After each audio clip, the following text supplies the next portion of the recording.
क्या होंगे अभी, क्या थे, क्या हो गए, क्या होंगे अभी।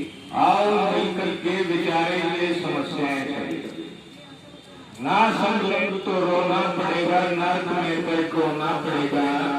ऐसा बुरा होगा कि बताने के काबिल। मेरे सम्मानित पीटीआई साथियों, मातृशक्ति, आप अपनी मांगों को लेकर के अपने पद पर सेवा बहाली की मांग को लेकर पिछले साल भर से अधिक समय से लगातार आंदोलन कर रहे हैं। सरकार द्वारा बार बार आपको आश्वासित किए जाने के बावजूद आज तक आपकी मांगों पर पूर्ण कार्रवाई नहीं हो पाई और तमाम सहयोगी समर्थकों के साथ साथ राष्ट्रीय जातीय आरक्षण पार्टी भी आपके पक्ष में लगातार सत्याग्रह करते हुए अपनी आवाज को बुलंद करते हुए प्रदेश सरकार से लगातार मांग कर रही है कि आज शारीरिक शिक्षकों की सेवा को तत्काल बहाल करें। लेकिन इन सब के बावजूद और आज तो आपने देखा कि किस तरह से चाहे किसान हो, चाहे मजदूर हो, चाहे कर्मचारी हो, चाहे व्यापारी हो, हर तरह का सरकार की नीतियों से नाखुश है और सरकार की नीतियां बिल्कुल जन और राष्ट्र विरोधी होती हैं। पिछले इलाकों से देश में किसान दिल्ली की सरहदों पर बैठे हुए हैं। तमाम फैक्ट्रियां दूसरी कर्मचारी किसी भी फील्ड में हो, वो भी अपनी मांगों को लेकर के लगातार आंदोलन करते रहे हैं। सम्मानित साथियों, मैं आपका ध्यान थोड़ा पहले की तरफ ले जाना चाहूंगा कि आपने क्या होगा कि पहले हमारे साहब पशु होते थे, गधे, घोड़े, गाय, भैंस आदि। ये सरकार जो जन विरोधी नीति लेकर के आती है, ये पहले तो इन्होंने हमारे पशुओं को, जो सहायक पशु थे, उनको नकारा बना। मशीनरी का युग पैदा करके, मशीनरी लेकर के, और अब आप पिछले दिनों से देख रहे हैं कभी डिजिटल इंडिया के नारे दिए जाते हैं, कभी कुछ किया जाता है। और 2016 में देश में नोट बदली की गई। नोट बदली के साथ साथ रुपयों के लेन देन का डिजिटलाइजेशन किया गया। इसको ये लगातार बढ़ाते रहे और कहते रहे, तो इससे क्या हो गया कि पहले तो हमारे पशुओं को इन्होंने नकारा किया, अब इंसान को नकारा बनाया। अब वो नकारा का एक परिणाम है, नहीं तो सरकार बता दे जिसको हमारे स्वास्थ्य की चिंता है तो उसने हमारे शिक्षकों को क्यों घर पर बैठाया। अपनी गलत नीति के कारण, अपने गलत सोच के कारण, राजनीतिक विद्वेष के कारण उन्होंने इनको घर पर बैठाया। और अगर तो इस सरकार को इतनी ही देश की जनता के स्वास्थ्य की चिंता होती तो 0% वालों को MBBS में दाखिला ना देते, 70% वालों को इग्नोर करके। और आप देख रहे हैं कि पिछले साल से तो देश की सरकार एक कोरोना जैसे साधारण वायरस को महामारी बता करके देश की जनता पर अनेक बाध्यताएं थोप रही है। मेरा तमाम साथियों से कहने का मकसद यह है कि आप विचार करें और एक अटल संघर्ष जिसमें कुर्बानी दें, बलिदान दें, लेकिन हम पीछे ना हटे।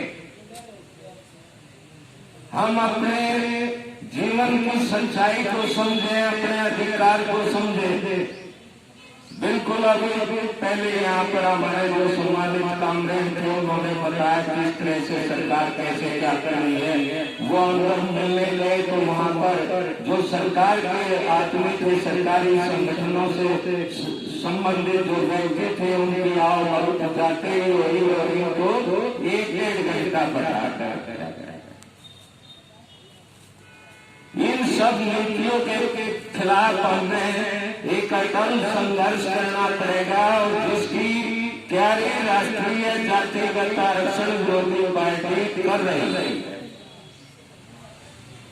जिस दिन देश से जाति आधार पर आरक्षण खत्म होगा, जिसके खिलाफ पार्टी द्वारा मिशन 2023 रखा गया है, राष्ट्रीय जातिगत आरक्षण विरोधी पार्टी पिछले काफी अरसे से देश की सरकार से कहती आ रही है कि देश में जारी आरक्षण की जातिगत व्यवस्था को तुरंत समाप्त करे सरकार, भ्रष्टाचार बेईमानी को समाप्त करे सरकार, महंगाई बेरोजगारी को खत्म करे सरकार, अंधविश्वास और कुचेतना को बढ़ावा बंद करे सरकार।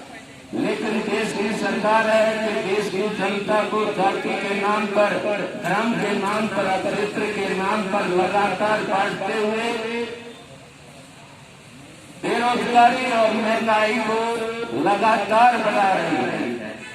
इस कोरोना की आड़ में ये कहते हुए कि अस्पतालों का ग्रेड बढ़ाया जाएगा, उसमें सुविधा दी जाएगी, लेकिन हकीकत ये है कि सुविधा देने के नाम पर ये सुविधा लोग छीन रहे हैं।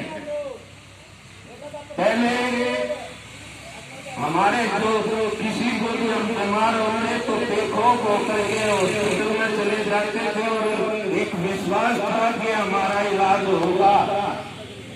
आज सरकार की गलत व्यवस्था के चलते आम आदमी में इनकी व्यवस्था के प्रति विश्वास बढ़ा है।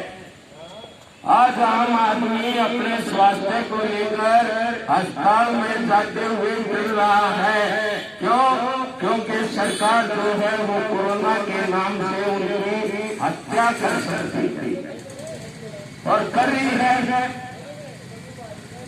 बहुत से साथी ये मास्क लगा रहे हैं, कई बार पूछते हैं कि आप मास्क बोले बड़े पुलिस के तरफ से लगा रहे हैं।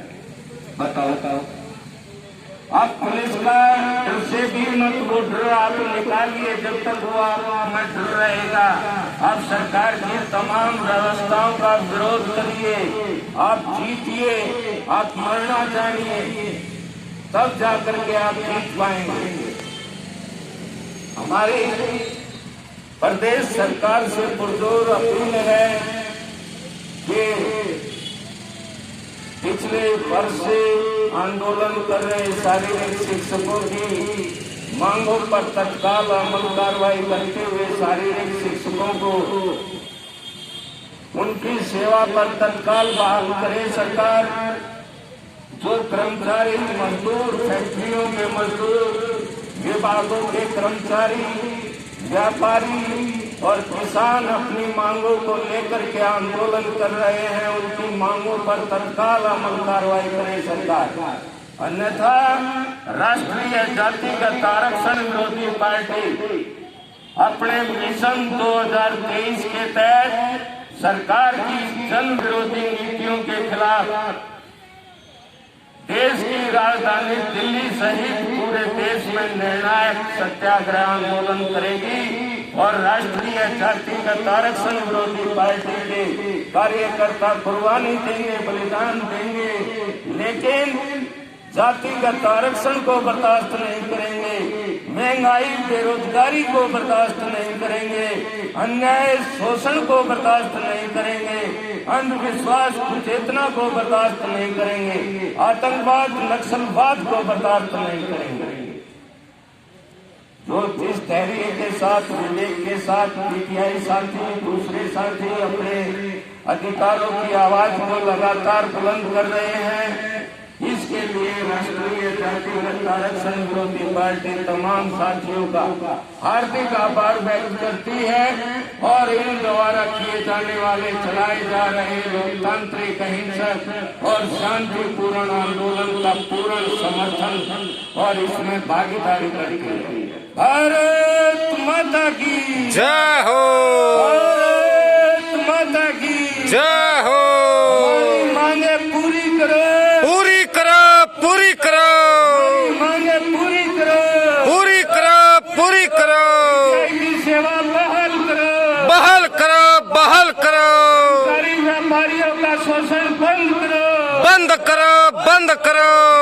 मजदूरों का शोषण नहीं चलेगा, नहीं चलेगा, नहीं चलेगा, विरोधी सरकार नहीं चलेगी, नहीं चलेगी, नहीं चलेगी। और जेवीपी जिंदाबाद, जिंदाबाद, जिंदाबाद, एकता जिंदाबाद। जिंदाबाद, जिंदाबाद।